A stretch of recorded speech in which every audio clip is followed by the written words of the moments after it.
So I wanted to talk, oh, happy Sunday, first of all. I wanted to talk a little bit more about Thanksgiving and really being in a place where we can think about all the things that we're thankful for that have happened this year or that haven't happened. That was a good thing, right? Thank God I didn't end up being with this person I thought that was the love of my life. You found out he or she was a monster, right? So, thinking about, I love writing. So, writing about all the things you can be grateful for that have happened since January. You know, we're always that, if you're like me, you're the one that's like, oh, I didn't get to this and I said I was going to do it this year. Instead of this happened, that happened, this opportunity. And so, be in that space so you can really look at everything and, again, lift your spirits by seeing what you have accomplished.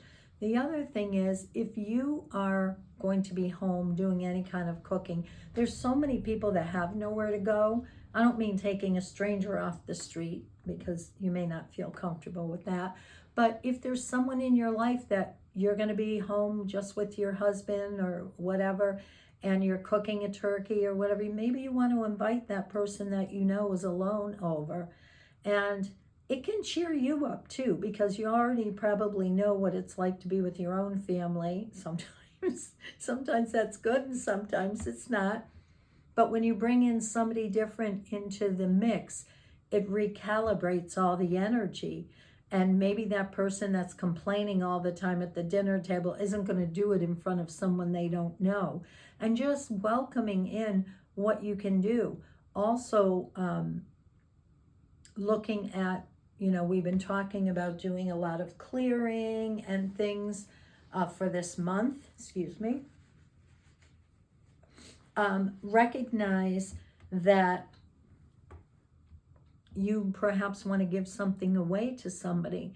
Like, I loved this, it served me, but I don't wear it anymore, or whatever it is. That you do the gratitude for having it, but passing it on.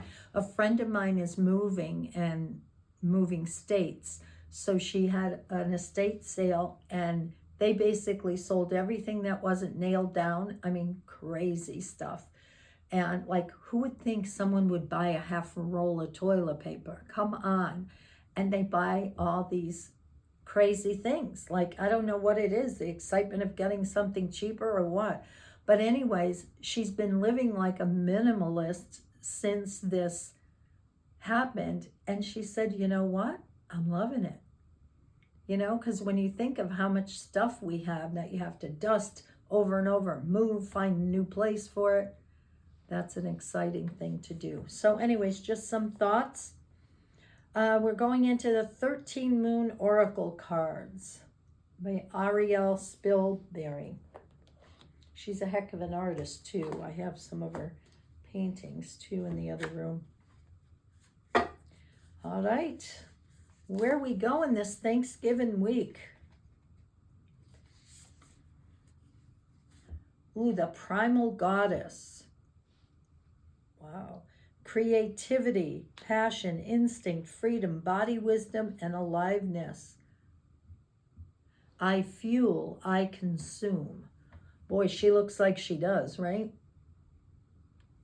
Fire. That song, Fire. Do, do, do, do, do. Yep, she's burning everything away.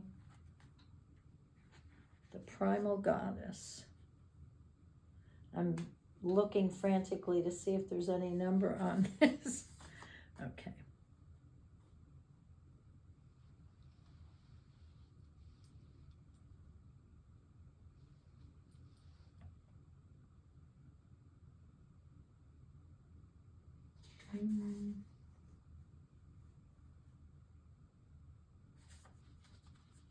Primal.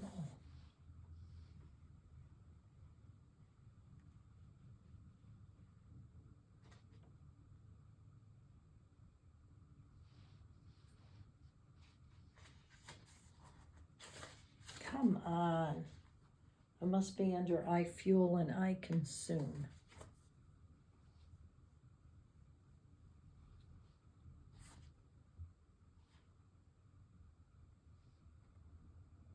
Well, it sure shows a lot of power and energy there.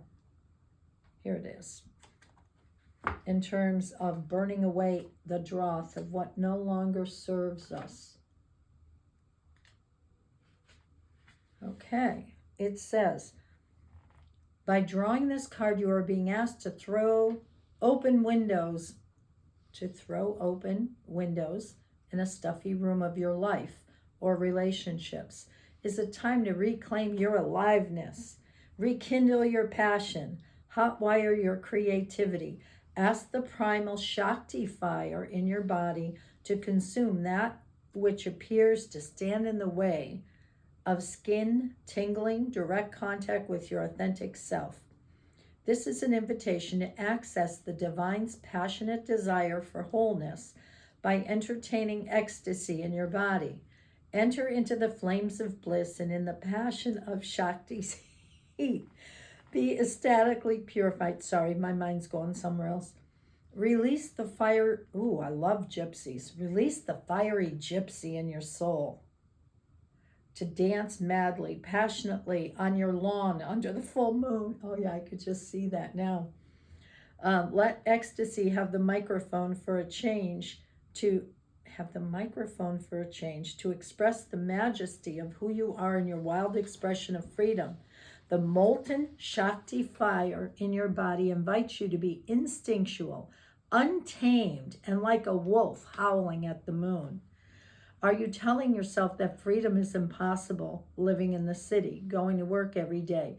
Do you buy the prepackaged version of reality, complete with the prison bars made by someone else that signed you on as a maintenance crew? Wow, this is deep. I could write all about this. Yes, I did that. Send it back. Get a refund. Free yourself. Stop trying to make logical sense out of the situation. Listen to the wisdom in your belly. It senses instinctively what is appropriate in each moment. Receiving this card says it's time to quit shelling out to beggars like shame, guilt, inadequacy. If these are persistent shadows for you, ask yourself what you are still getting out of remaining small, mute, blindfolded, and handcuffed in these patterns. Genuinely experience ecstasy in your body without being ashamed, afraid, or embarrassed. Access the volcano of body wisdom that's held in your Shakti. What is the unique creative fuel that brings you into the frequency of ecstasy? This is a call to find it and enjoy it. Remember to consciously affirm, I fuel and I consume. Wow, well, that was quite a card. I don't think we need to pull any more. This is something. Got me all excited. I feel like, yeah, freedom. Let's go dance naked under the moon. Yeah, not. But that is very cute. Okay. I only have 3 neighbors on my street, and they all think I'm nuts anyways. One actually put a sign up saying that my people couldn't turn around in her driveway if they come for class. Magdalene Rose Oracle.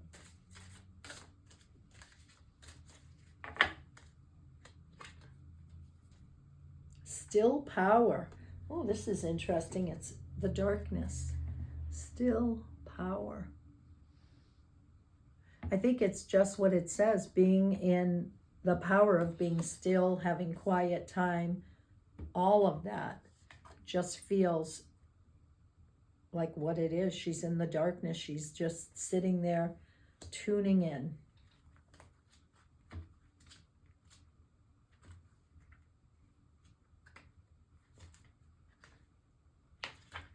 Okay. Still power, the death maiden.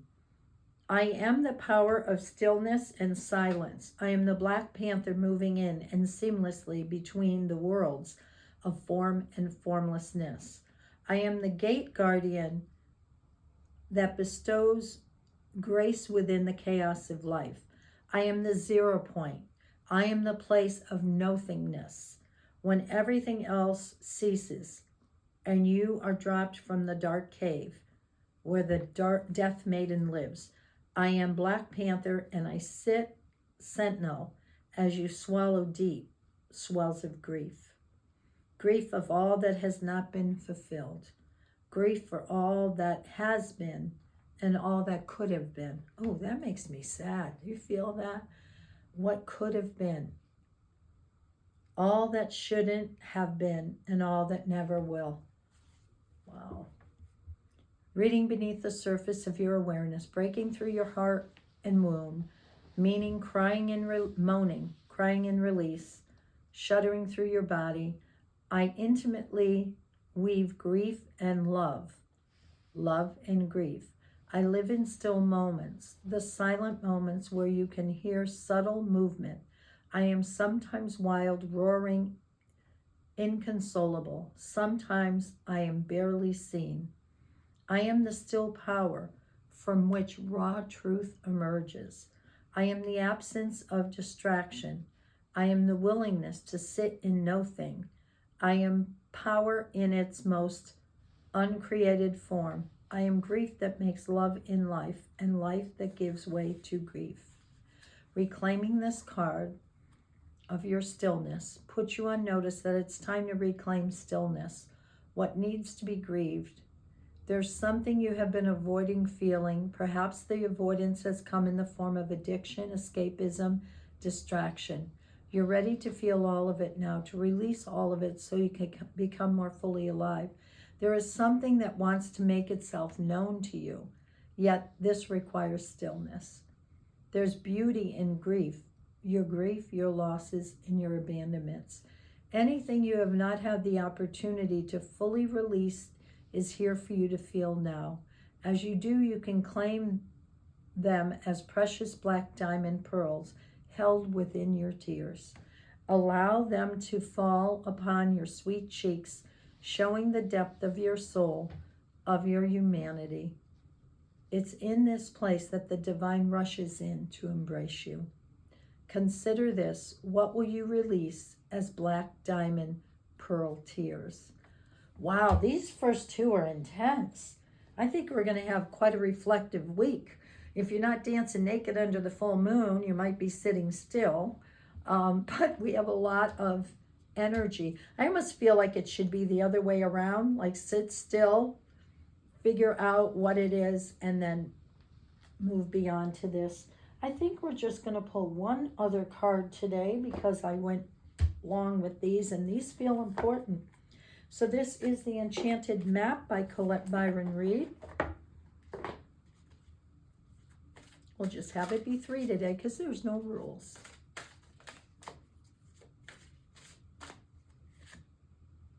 Oh, this kind of goes with the first one. I like this week. Coming to life. Look at that gypsy dancing over the fire. Oh, she's having a ball. She's got a magic wand in her hand, a crystal up in the air, dancing over the fire. Yep. That's what I'm going to be doing. Don't mind me. I know what's wrong with me. All right. Coming to life. When you look at your life, can you see how you've grown and evolved over time? Perhaps you've shed skins and identities and created new ones, or at the very least matured into your ideas about yourself and the world you inhabit.